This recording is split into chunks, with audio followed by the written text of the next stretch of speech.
ဒီဟာလေးသူကဈေးလေးသူကတော့ပုံအများကြီးလည်းတိတ်မခေါ်တာပါဘူးဒီကောင်950ပဲသူခေါ်တာသူကတော့ဒီအရှင်းရှဲလေးတော့နည်းနည်းတော့လုံးချက်ရှိတယ်ပြီးတော့ကျန်တာလိုင်စင်အစ်စ် ဟောလိုင်စင်တက်တက်ဟုတ်လက်တင်စည်းရုံပဲအကုန်လုံးကားထဲထဲမှာရှိတဲ့ accessory တွေ ထိုင်ကုန်စွတ်တွေလည်းကောင်းတယ်နော်အစ်စ်တွေထည့်ထားတယ်နော် ပြီးတော့ကျွန်တော်ဒီမှာတာယာအစ်စ်အလွိုင်းထည့်ထားပေးထားတယ် ဟုတ်အလွိုင်းလေးလည်းလာတယ်ပြီ ပြီးတော့လိုင်စင်အစ်စ်ပြီးတော့ဒီကောင်က2009ဟာ2009 မော်တယ်အဲ့တော့ဘလောက်50 အော်ဖေးဖေးဈေးတော့နည်းနည်းနေဒါပေမဲ့ဒါလေးလည်းကောင်းပါလေဖေးဒါလေးယူဟမ်ဒါလေးလည်းကောင်းတယ် ဝယ်တော့ကွာဝယ်တော့အေးဆေးပါနောက်တစ်စီးကြည့်ပါ ဟုတ်ဖေးမယူသေးဘူးလား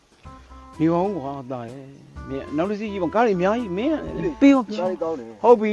ညီလေးနော် ဒါလည်းကောင်းတော့ဖေးကလည်း ကြားရဝယ်မယ်ညီလေးနော် ဟုတ်ကဲ့ကျေးဇူးပါတော့ တောင်းလေးလား ဟောချိန်တာရောက်လာပြီ တာကြည့်တာကြည့် ဒီနေ့ကျွန်တော်ကား3စီးပြမယ်လို့ဦးလေးတို့ပြောတာ ဟုတ်တယ် ဒီကားရဲ့ပိုင်ရှင်ပဲ ဝယ်တော့ ဟုတ်တယ်သူတို့က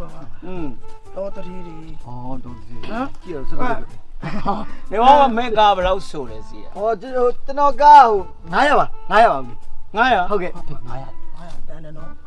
မင်းဒါနေပါဦးကွာဒါမင်းဖေးလောက်တာကြည့်ပါ မဟုတ်တော့ဦးလေးစိတ်ကူးမလွတ်နဲ့ဒီကားအခုချိန်မှာဟို650လောက်ပေါက်နေကျွန်တော်ကတက်တက်ဟိုလူရှိမှကြောက်လို့ပြောပါရှစ်ဒီလိုဖြစ်လို့ အော်မိမကလေးမွေးလို့ ဟောတော့ပါလေ မဟုတ်ဘူးလေ မဟုတ်ဗျာ तू ကဘိုင်းနောက်လို့ရောင်းတာဗျာစားစရာမရှိ ဦး ဘူး တော့တိတ်နားမလဲကွာစိတ်မဆိုးပါနဲ့နော် ဦးလေး तू ပြောရစီလက်ခံလို့ရတယ်ဦးလေးယူလိုက်စမ်းပါဒီစီကတားအဆင်ပြေတယ်တော့ အေးပါဒါနေပါဦးမင်းအယောင်းဝယ်ဆိုတဲ့သဘောတရားကတော့ရှော့တဲ့တော့ရှိတာပေါ့ကွာ ဟုတ်တယ်လေဟုတ်တယ်လေခင်ဗျာရှော့ပေါ့ တိတ်ကွာလန်းနေအောင်တော့မစစ်ဘူးပေါ့ကွာငါပေးနိုင်တာပြောမယ်ပါပဲစစ်ပါမယ်ငါ100ပေးမယ်ကွာ ကဲ တရားယူလိုက် ချက်ချင်းမိုက်လိုက်လိုက်ဟဲ့ကိုယ်လည်းခင်ဗျာဘယ်လိုလုပ်ခေါ်ရလဲတရားနဲ့ဘိန်းတလုံးမရမှာဟုတ်လားခင်ဗျာ sorry ငါတို့ sorry ဟို100ရှော့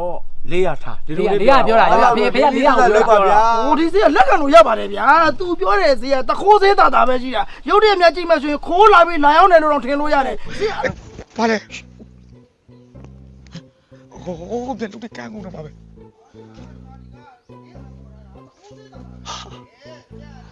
โอ้ฮะပြေးမဲ့ပြီးတော့အရက်လေးမျက်နှာတွေ့မဲ့တွေ့တော့တစ်မျက်နှာတည်းဟူကွာဟာတခိုးဘာမှလဲတခိုးစင်းနဲ့ရောင်းနေတာတွေ့ပြီငါတို့ရဲ့ကွင်းဆက်ပဲကွင်းဆက်မဟုတ်ဘူးအဲ့ကားမဟုတ်ဘူး ဖေးယူလိုက်တော့အဲ့ဆိုတော့ မတော်လားစောက်ဟန်တခိုးလေဟန်လို့ထားရဘာလဲဒီမှုကငါလိုက်နေတာဟမ်မင်းကသူများပစ္စည်းကိုအဲ့လိုလွယ်လွယ်ခိုးပြီးလွယ်လွယ်ရောင်းလို့ရမယ်ထင်နေလားဟမ်ဒီမှုကငါလိုက်ရောက်ထိုင်းနေဒူးတော့တာဒူးတော့ မင်းကဘာတော့ လက်ထိပ်ပေးသားကွာလက်ထိပ်မပါဘူးလေတနက်ပေးကွာတနက်လည်းမပါဘူးလေဟာအဲ့ဒါ